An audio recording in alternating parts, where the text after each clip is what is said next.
आपको लिए चल रहे हैं वाराणसी, प्रधानमंत्री संबोधित कर रहे हैं। सावन के पावन महीने में आज हमके काशी के हमरे परिवार के लोगन से मिले का अवसर मिलल है।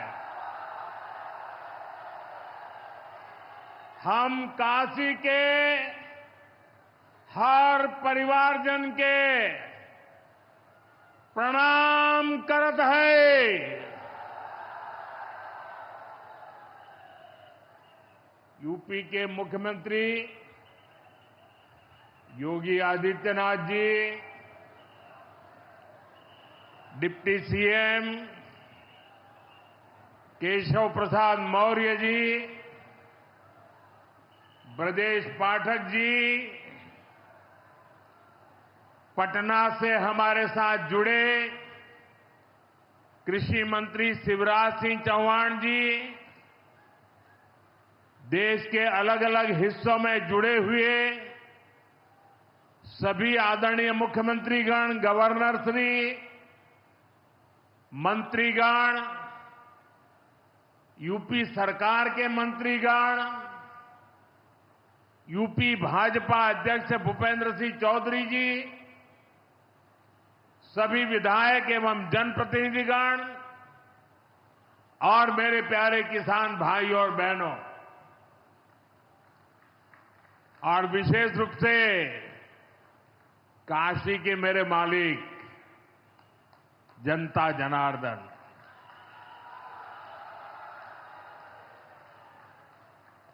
आज हम काशी से देश भर के लाखों किसानों से जुड़े हुए हैं। सावन का महीना हो, काशी जैसा पवित्र स्थान हो और देश के किसानों के साथ जुड़ने का अवसर हो, इससे बड़ा सौभाग्य क्या हो सकता है।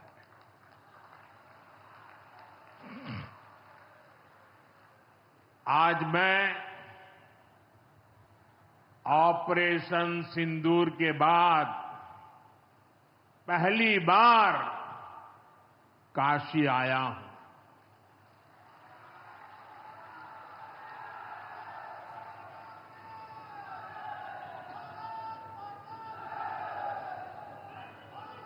जब 22 अप्रैल को पहलगाम में आतंकी हमला हुआ था, 26 निर्दोष लोगों की इतनी बेरहमी से हत्या कर दी गई। उनके परिवार की पीड़ा, उन बच्चों का दुख, उन बेटियों की वेदना, मेरा हृदय बहुत तकलीफ से भर गया था। तब मैं बाबा विश्वनाथ से यही मना रहा था कि सभी पीड़ित परिवारों को ये दुख सहने की हिम्मत दे। काशी के मेरे मालिकों, मैंने अपनी बेटियों के सिंदूर का बदला लेने का जो वचन दिया था,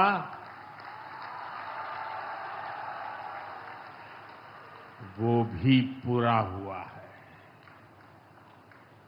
ये महादेव के आशीर्वाद से ही संभव हुआ है।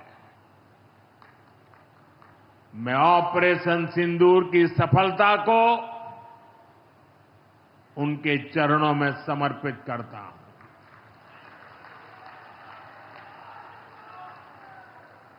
साथियों,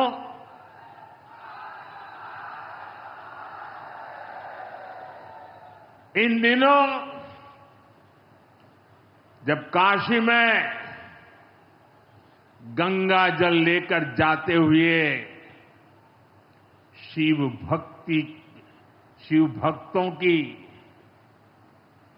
तस्वीरें जब देखने का अवसर मिल रहा है, दिव्य तस्वीरें, और खासकर सावन के पहले सोमवार को जब हमारे यादव बंधु बाबा का जलाभिषेक करने निकलते थे, गौरी केदारेश्वर से कंधे पर गंगा जल लेकर यादव बंधुओं का समूह, कितना मनोरम दृश्य होता है। डमरू की आवाज, गलियों में कोलाहल, एक अद्भुत भाव विश्व पैदा होता है। मेरी भी बहुत इच्छा थी कि सावन के पवित्र महीने में बाबा विश्वनाथ और मार्कंडेय महादेव के दर्शन करूं, लेकिन मेरे वहां जाने से महादेव के भक्तों को असुविधा न हो, उनके दर्शन में बाधा न पड़े, इसलिए मैं आज यहीं से भोलेनाथ और मां गंगा को प्रणाम कर रहा हूं।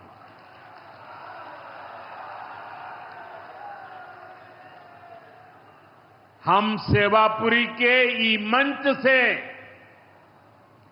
बाबा काशी विश्वनाथ के प्रणाम करत है।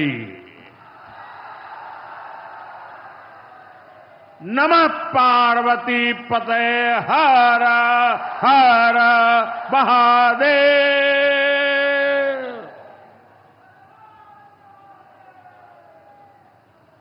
साथियों, कुछ दिनों पहले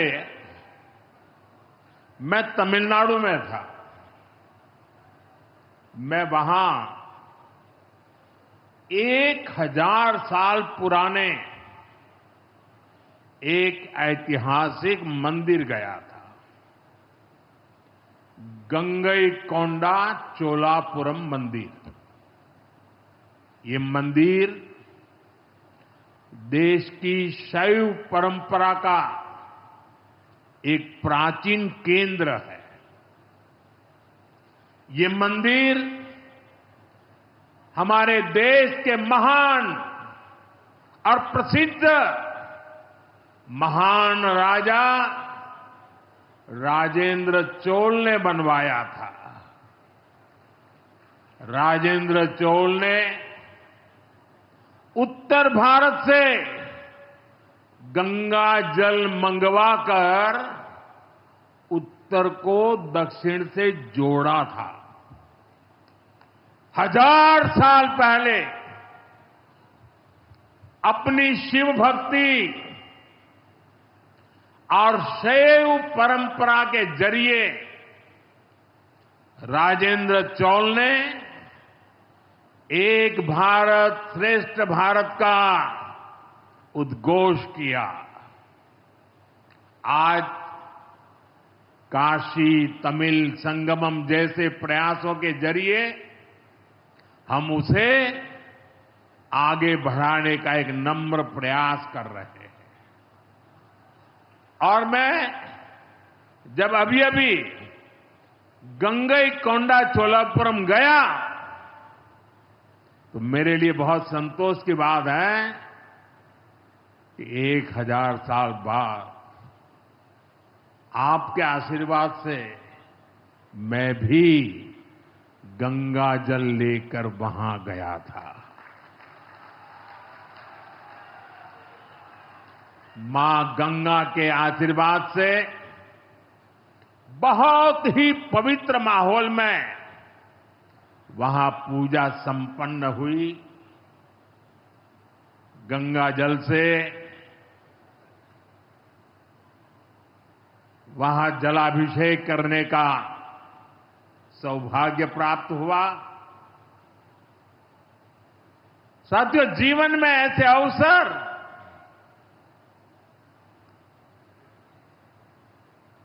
बहुत प्रेरणा देते हैं। देश की एकता की हर बात नई चेतना जगा देती है और तभी तो ऑपरेशन सिंदूर सफल होता है।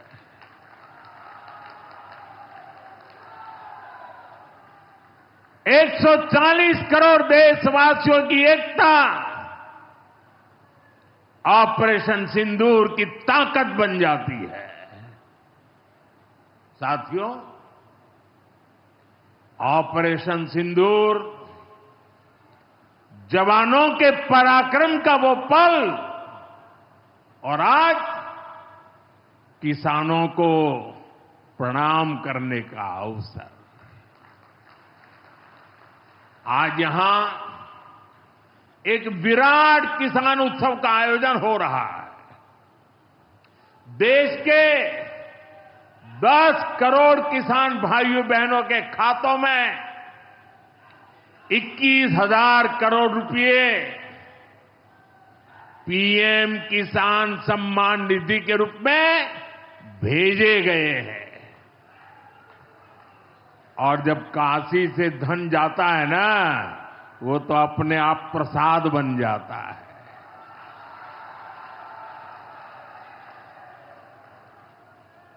₹21,000 करोड़ रुपया किसानों के खाते में जमा। साथियों, आज यहां भी 2,000 करोड़ रुपए से ज्यादा की विकास परियोजनाओं का लोकार्पण और शिलान्यास भी हुआ है। बाबा के आशीर्वाद से काशी में विकास की अविरल धारा मां गंगा के साथ साथ आगे बढ़ रही है। मैं आप सभी को, देश के किसानों को बहुत बहुत बधाई देता हूं। अभी कुछ ही दिन पहले काशी में सांसद टूरिस्ट गाइड प्रतियोगिता भी आयोजित की गई थी।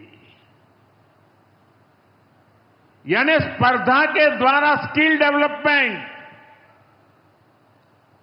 स्वयं प्रयास से स्किल डेवलपमेंट, उसके अनेक प्रयोग आज काशी की भूमि में हो रहे हैं।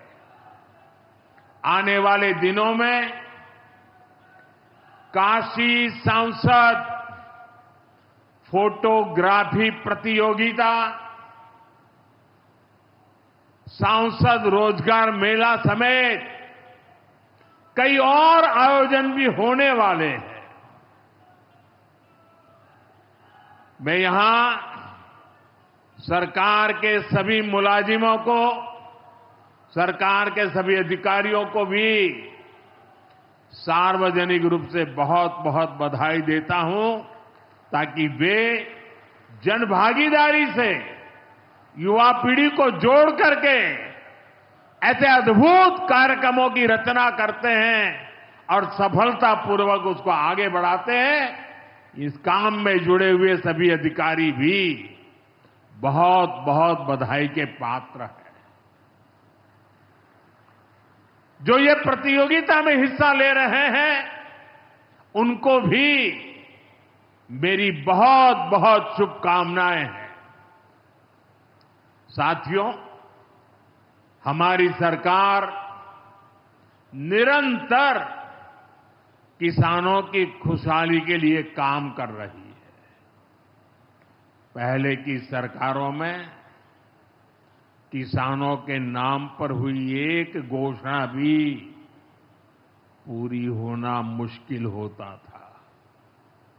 लेकिन भाजपा सरकार जो कहती है वो करके दिखाती है।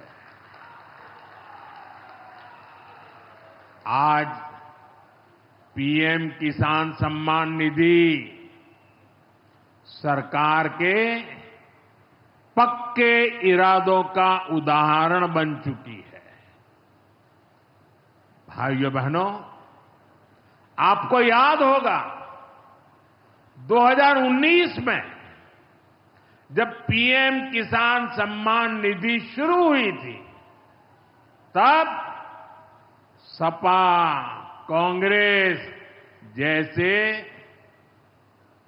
विकास विरोधी लोग, विकास विरोधी दल कैसी कैसी अफवाहें फैला रहे थे, लोगों को गुमराह कर रहे थे, किसानों को उलझन में डालते थे। कोई कहता था मोदी भले योजना लाया, लेकिन 2019 का चुनाव जाएगा, ये सब बंद हो जाएगा। इतना ही नहीं, मोदी ने जो पैसा अभी जमा किया है ना, वो भी वापस निकाल देगा। कैसा झूठ बोलते हैं। और यही देश का दुर्भाग्य है कि निराशा की गर्त में डूबा हुआ विरोधी मानसिकता वाले लोग ऐसी ही झूठी सच्चाई को लेकर के जी रहे हैं। ये सिर्फ किसानों से, देश के लोगों से झूठ बोल सकते हैं। आप मुझे बताइए, क्या इतने वर्षों में कभी एक भी किस्त बंद हुई क्या? पीएम किसान सम्मान निधि बिना ब्रेक के जारी है। आज तक 4.25 लाख करोड़ रुपए, आंकड़ा याद रखना, 4.25 लाख करोड़ रुपए किसानों के खाते में भेजे जा चुके हैं। जरा आप मेरे साथ बोलेंगे कितने? 4.25 लाख करोड़। कितने? कितने? कितने? और ये 4.25 लाख करोड़ इतने रुपये किसके खाते में जमा किए? किसके खाते में जमा किए? मेरे किसान भाई बहनों के खाते में जमा किए। यहां यूपी के भी करीब 2.5 करोड़ किसानों को इसका लाभ मिला है। यूपी में किसानों को इस योजना के 90,000 करोड़ रुपए से ज्यादा भेजे गए हैं। इतना ही नहीं, मेरी काशी के किसानों को भी करीब करीब 900 करोड़ रुपए मिले हैं।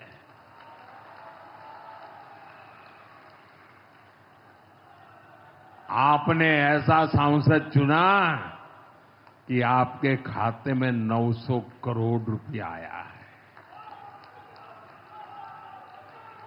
और इससे बड़ी बात,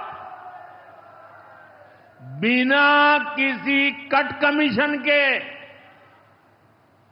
कोई बिचौलिया नहीं, कोई कट नहीं, कोई कमीशन नहीं, कोई पैसे की हेरा फेरी नहीं, सीधे ये पैसे किसानों के खाते में पहुंचे हैं।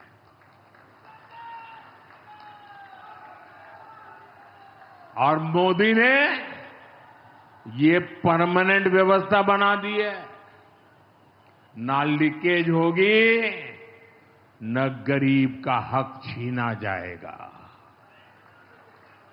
साथियों, मोदी के विकास का मंत्र है, जो जितना पिछड़ा उसे उतनी ज्यादा प्राथमिकता। जो जितना पिछड़ा उसे ज्यादा प्राथमिकता। इस महीने केंद्र सरकार ने एक और बड़ी योजना को मंजूरी दी है। इसका नाम है प्रधानमंत्री धन धान्य कृषि योजना। इस योजना पर 24,000 करोड़ रुपए किसानों के कल्याण के लिए, कृषि व्यवस्था के लिए, कृषि विकास के लिए 24,000 करोड़ रुपए खर्च किए जाएंगे। देश के ऐसे जिले जो पिछली सरकारों की गलत नीतियों के कारण विकास की राह में पिछड़ गए, पिछड़े रह गए, जो कृषि उत्पादन भी कम हो रहा है, जहां किसानों की आमदनी भी कम है, अरे कोई पूछने वाला नहीं था, उन जिलों पर प्रधानमंत्री धन धान्य कृषि योजना का फोकस होगा। इससे यूपी के भी लाखों किसानों को फायदा होगा। साथियों, किसानों के जीवन में बदलाव के लिए, उनकी आय बढ़ाने के लिए, खेती पर होने वाला खर्च कम करने के लिए एनडीए सरकार पूरी शक्ति से काम कर रही है, पूरी ताकत लगा रही है। हम बीज से बाजार तक किसानों के साथ खड़े हैं। खेतों तक पानी पहुंचे, इसके लिए देश में लाखों करोड़ रुपए की सिंचाई योजना चलाई जा रही है। साथियों, किसानों के सामने एक बड़ी चुनौती मौसम की होती रही है। कभी ज्यादा बारिश हो गई, कभी ओला गिर गया, पाला पड़ गया। किसानों को इससे सुरक्षा देने के लिए पीएम फसल बीमा योजना शुरू हुई। इस योजना के तहत यह आंकड़ा भी याद रखिए, इस बीमा योजना के तहत अब तक 2.25 लाख करोड़ रुपए, 2.25 लाख करोड़ रुपए से ज्यादा का क्लेम किसानों को दिया जा चुका है। बीमा के माध्यम से 2.25 लाख करोड़ रुपया, कितना बताएंगे? कितना? 2.25 लाख करोड़ रुपया। साथियों, हमारी सरकार यह भी सुनिश्चित कर रही है कि आपको आपकी फसल की सही कीमत मिले। इसके लिए फसलों की एमएसपी में रिकॉर्ड वृद्धि हुई है। धान और गेहूं जैसी प्रमुख फसलों की एमएसपी भी बढ़ाई गई है। आपकी उपज सुरक्षित रहे, इसलिए सरकार देश में हजारों नए गोदाम भी बनवा रही है। भाइयों बहनों, हमारा जोर कृषि अर्थव्यवस्था में महिलाओं की भागीदारी बढ़ाने पर भी है। हम लखपति दीदी अभियान चला रहे हैं। हमारा लक्ष्य देश में 3 करोड़ लखपति दीदी बनाने का है। 3 करोड़ लखपति दीदी। ये सपा वाले तो ये आंकड़ा सुनकर के ही साइकिल लेके भाग जाएंगे।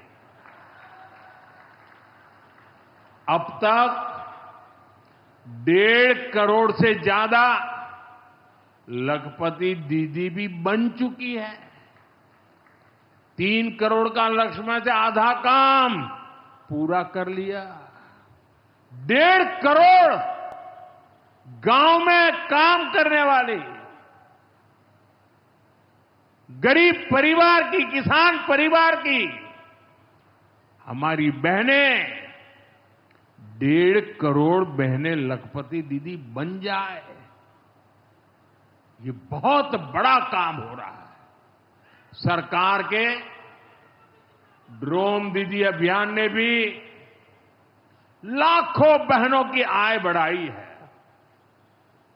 साथियों, हमारी सरकार कृषि से जुड़ी आधुनिक रिसर्च को खेतों तक पहुंचाने में भी जुटी है।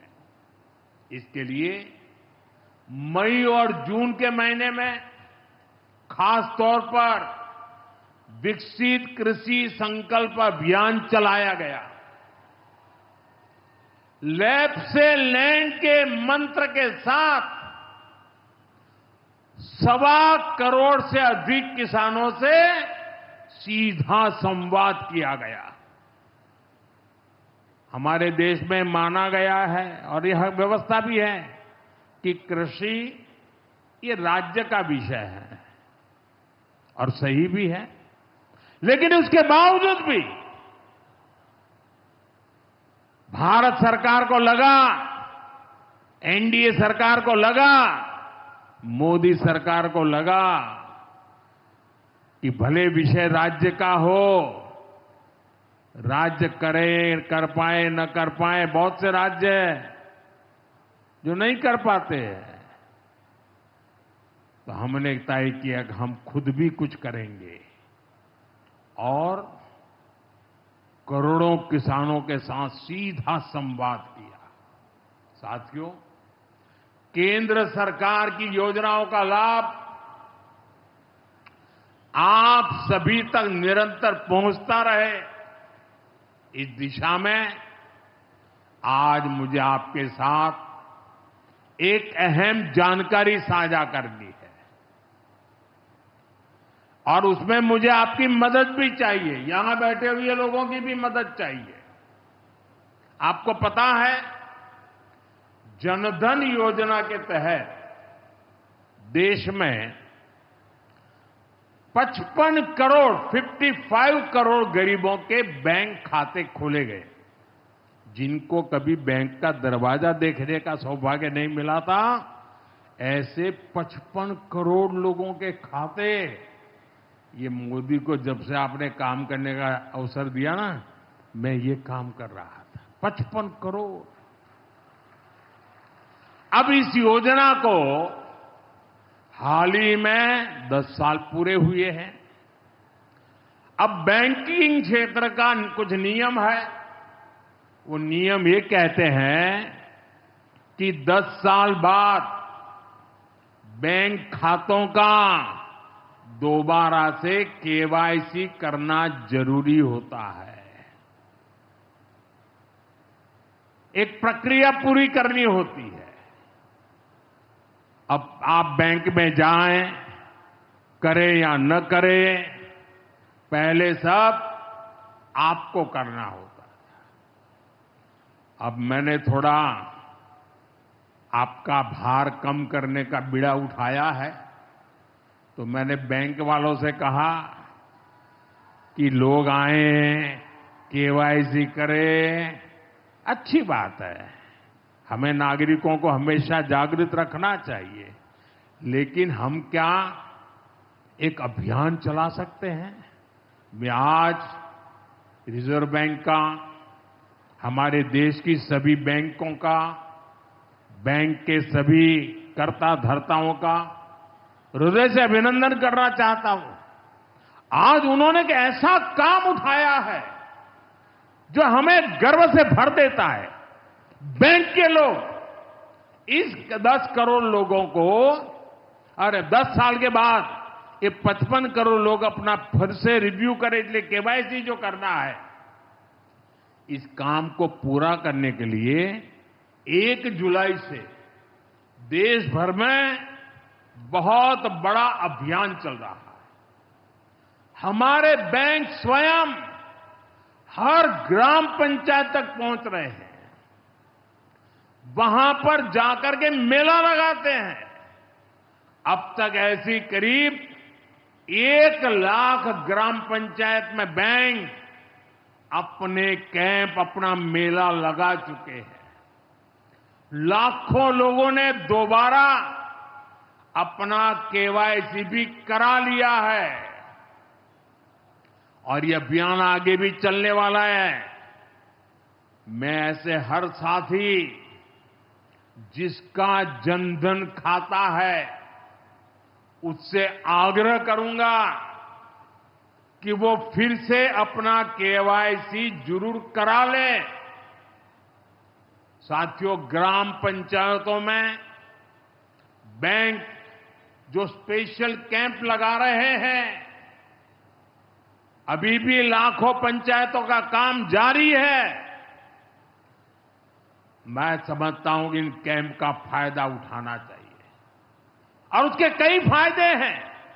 एक और फायदा भी है, इन कैंपों में प्रधानमंत्री सुरक्षा बीमा योजना, प्रधानमंत्री जीवन ज्योति बीमा योजना, अटल पेंशन योजना, ऐसी अनेक योजनाओं का रजिस्ट्रेशन भी हो रहा है। और ये बीमा तो ऐसा है कि एक चाय के खर्चे से भी कम खर्चा लग जाता है। ये योजनाएं आपकी बहुत मदद करती है।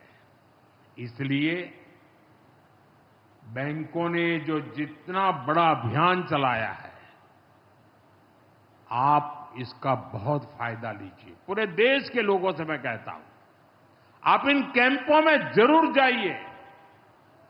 अब अगर आप अब तक इन योजनाओं से नहीं जुड़े हैं तो उनके लिए रजिस्ट्रेशन करवाइए और अपने जनधन खाते का केवाईसी भी कराइए। मैं भाजपा के और एनडीए के सभी प्रतिनिधियों से कहूंगा कि वो ज्यादा से ज्यादा लोगों को इस अभियान के प्रति जागरूक करें। बैंकों से बात करें कब कैंप कहां लगने वाला है, वो क्या मदद हम कर सकते हैं। हम सामने से होकर बैंकों के इतने बड़े काम में हाथ बटाएं, उनको मदद करें और ज्यादा से ज्यादा लोगों को, जहां भी कैंप लगता है उस इलाके के लोगों को इस अभियान से जोड़े। साथियों, आज महादेव की नगरी में विकास और जन कल्याण के इतने काम हुए। शिव का अर्थ ही होता है, शिव का मतलब ही है कल्याण। लेकिन शिव का एक रूप और भी है। शिव का एक रूप तो कल्याण है, शिव का दूसरा रूप है रुद्र रूप। सामने जब आतंक और अन्याय होता है, तब हमारे महादेव रुद्र रूप धारण करते हैं। ऑपरेशन सिंदूर के दौरान दुनिया ने भारत का यही रूप देखा है। भारत पर जो वार करेगा वो पाताल में भी नहीं बचेगा।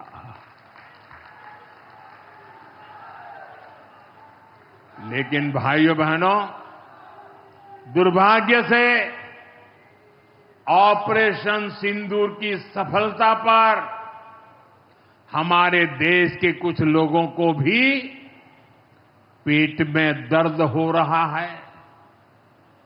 ये कांग्रेस पार्टी और उनके चेले चपाटे, उनके दोस्त इस बात को पचा नहीं पा रहे कि भारत ने पाकिस्तान के आतंकी ठिकानों को तबाह कर दिया। मैं मेरे काशी के मालिकों से पूछना चाहता हूं, भारत की ताकत से आपको गर्व होता है कि नहीं होता है? ऑपरेशन सिंदूर से गर्व होता है कि नहीं होता है?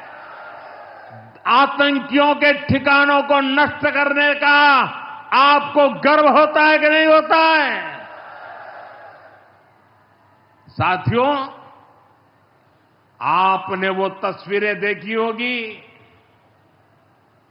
कैसे हमारे ड्रोन्स, हमारे मिसाइल्स ने सटीक वार करके आतंक के हेडक्वार्टर्स को खंडहर बना दिया। पाकिस्तान के कई सारे एयरबेस तो आज भी आईसीयू में पड़े हैं। पाकिस्तान दुखी है, ये तो सब कोई समझ सकता है, लेकिन पाकिस्तान का ये दुख कांग्रेस और सपा से सहन नहीं हो पा रहा। उधर आतंक का आकार होता है, इधर कांग्रेस सपा वाले आतंकियों की हालत को देखकर रोते हैं। साथियों, कांग्रेस हमारी सेनाओं के पराक्रम का लगातार अपमान कर रही है। कांग्रेस ने ऑपरेशन सिंदूर को तमाशा कहा है। आप मुझे बताइए, सिंदूर कभी भी तमाशा हो सकता है क्या? हो सकता है क्या? क्या सिंदूर को तमाशा कोई कह सकता है क्या? हमारी सेना का पराक्रम और बहनों के सिंदूर का बदला तमाशा कहने की ये हिम्मत, ये निर्लज्जता, भाइयों बहनों, वोट बैंक और तुष्टीकरण की इस राजनीति में ये समाजवादी पार्टी भी पीछे नहीं है। ये सपा के नेता संसद में कह रहे थे, पहलगाम के आतंकवादियों को अभी क्यों मारा? अब बताइए, क्या उनको पूछ फोन करूं क्या? सपा वालों को मारूं क्या ना मारूं? कोई मुझे बताए भाई, सामान्य बुद्धि से बताए, क्या आतंकवादियों को मारने के लिए भी क्या इंतजार करना चाहिए क्या? क्या उन्हें भागने का मौका देना था क्या? ये वही लोग हैं जो यूपी में जब सत्ता में थे तब आतंकवादियों को क्लीन चिट देते थे, बम धमाके करने वाले आतंकियों से मुकदमे वापस लेते थे। अब उन्हें आतंकवादियों के मारे जाने पर परेशानी हो रही है। इन्हें ऑपरेशन सिंदूर के नाम पर परेशानी हो रही है। मैं इन लोगों को काशी की धरती से कहना चाहता हूं, ये नया भारत है।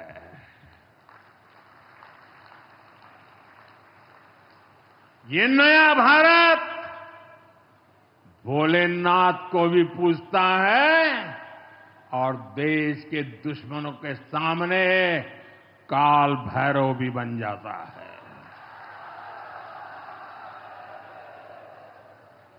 साथियों, ऑपरेशन सिंदूर के दौरान भारत के स्वदेशी हथियारों की ताकत पूरी दुनिया ने देखी है। हमारे एयर डिफेंस सिस्टम, हमारी स्वदेशी मिसाइलें, स्वदेशी ड्रोन्स, इन्होंने आत्मनिर्भर भारत की ताकत को साबित किया है। खासकर हमारी ब्रह्मोस मिसाइलें, इनकी दहशत भारत के हर दुश्मन के भीतर भर गई है। पाकिस्तान में कहीं यूं ही ब्रह्मोस आवाज आ जाए ना तो नींद नहीं आती। मेरे प्यारे भाई बहनों, मैं यूपी का सांसद हूं। यूपी के सांसद के नाते मुझे खुशी है कि वो ब्रह्मोस मिसाइलें हमारे यूपी में भी बनेगी।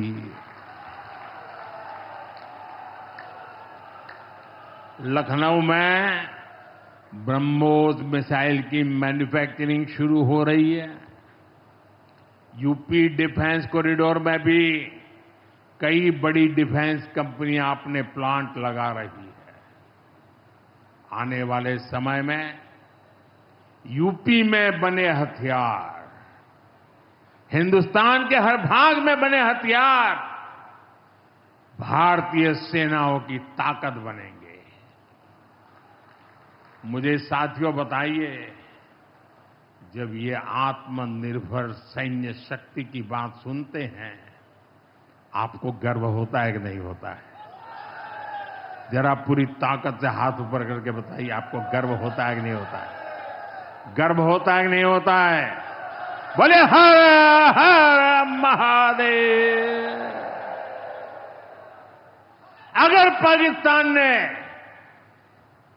फिर कोई पाप किया तो यूपी में बनी मिसाइलें आतंकियों को तबाह कर देगी।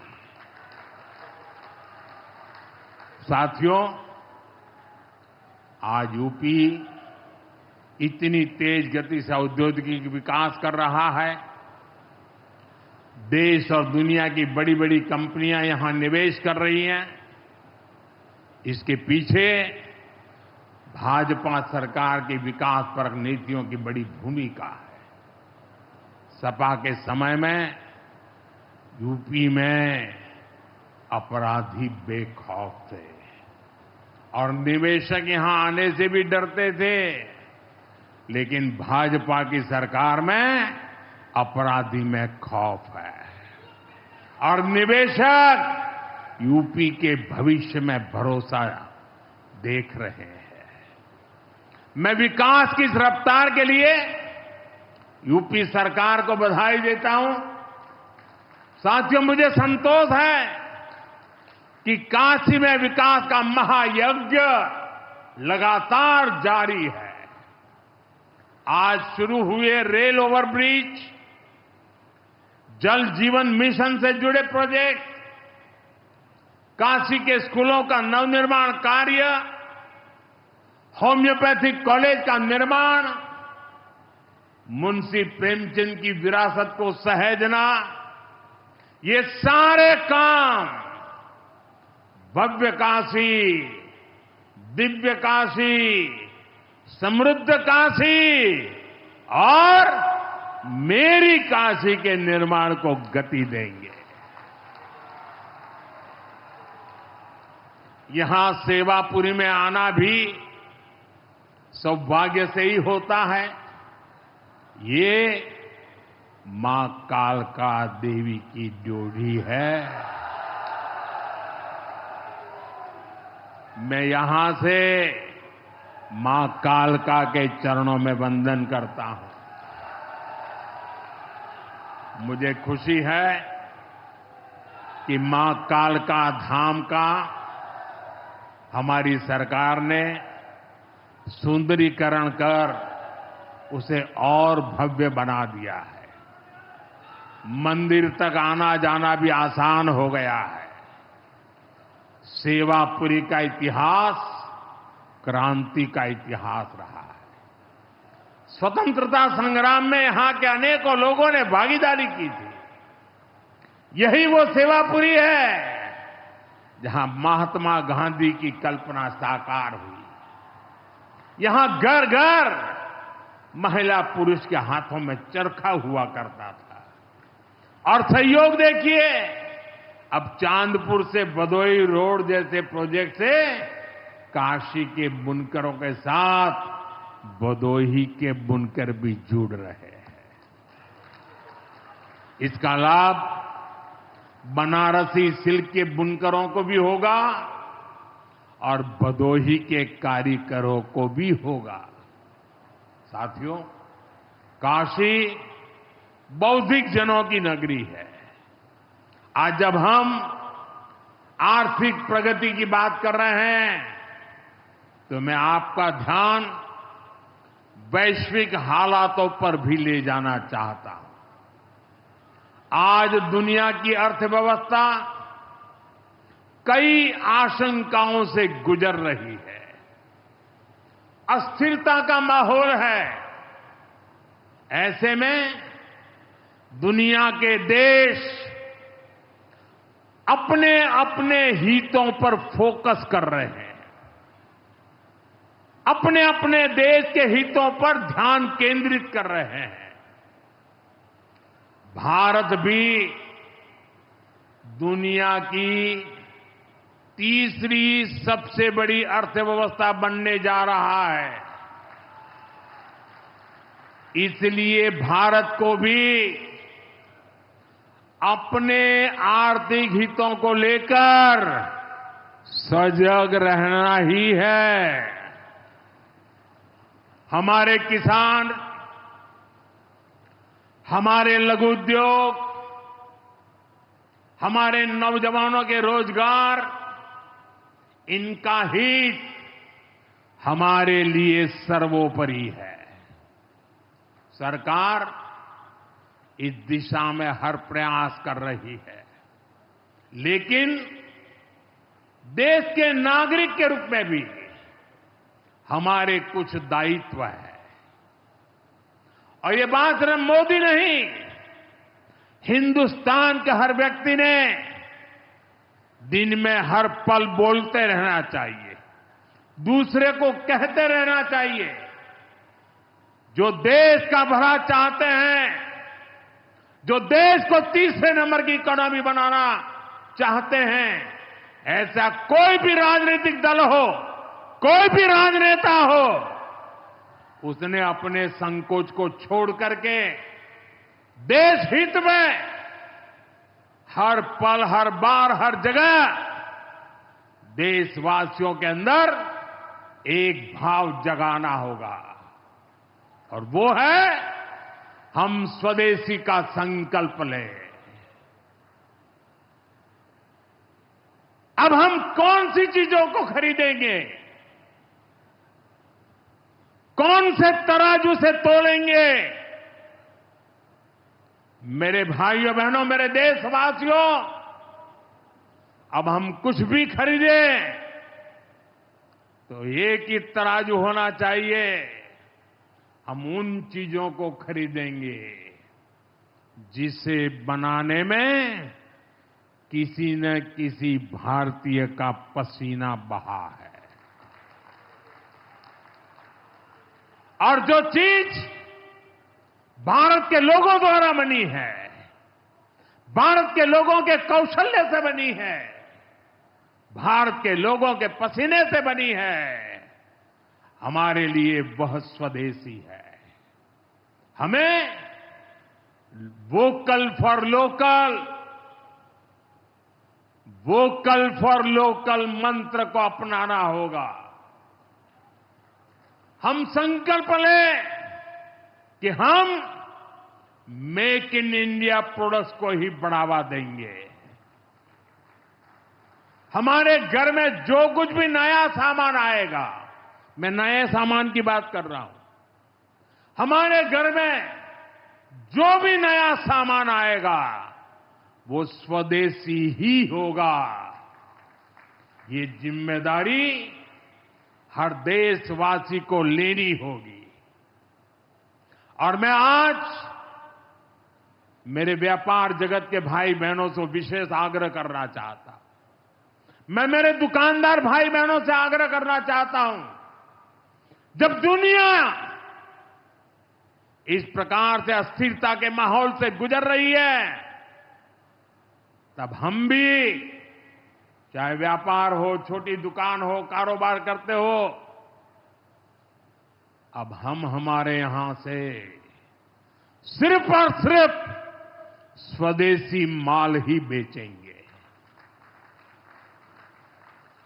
साथियों, ये स्वदेशी माल बेचने का संकल्प भी देश की सच्ची सेवा होगा। आने वाले महीने त्योहारों के महीने हैं, दिवाली आएगी, बाद में शादियों के समय आएगा। हर पल अब स्वदेशी ही खरीदेंगे। मैंने जब देशवासियों को कहा था मेड इन इंडिया, अब विदेशों में जाकर के शादियां कर करके देश का धन मत लुटाओ। और मुझे खुशी है, कई नौजवान मुझे चिट्ठी लिखते थे कि हमारा परिवार तो विदेश में शादी करना तय किया था, लेकिन आपकी बात सुनकर के अब हमने वहां का सारा कैंसिल कर दिया, थोड़ा खर्चा भी हो गया, लेकिन अब हम भारत में ही शादी करेंगे। हमारे यहां भी बहुत अच्छे स्थान है जहां शादी ब्याह हो सकता है। हर बात में स्वदेशी का भाव आने वाले दिनों में हमारा भविष्य तय करने वाला है दोस्तों। और ये महात्मा गांधी को भी बड़ी श्रद्धांजलि होगी। साथियों, सबके प्रयास से ही विकसित भारत का सपना पूरा होगा। एक बार फिर आपको आज के विकास कार्यों की बहुत बहुत बधाई देता हूं और भविष्य में वोकल फॉर लोकल, खरीदेंगे तो स्वदेशी खरीदेंगे, घर सजाएंगे तो स्वदेशी से सजाएंगे, जिंदगी बढ़ाएंगे तो स्वदेशी से बढ़ाएंगे। इस मंत्र को लेकर के चल पड़े। बहुत बहुत धन्यवाद। मेरे साथ बोले हर हर महादेव।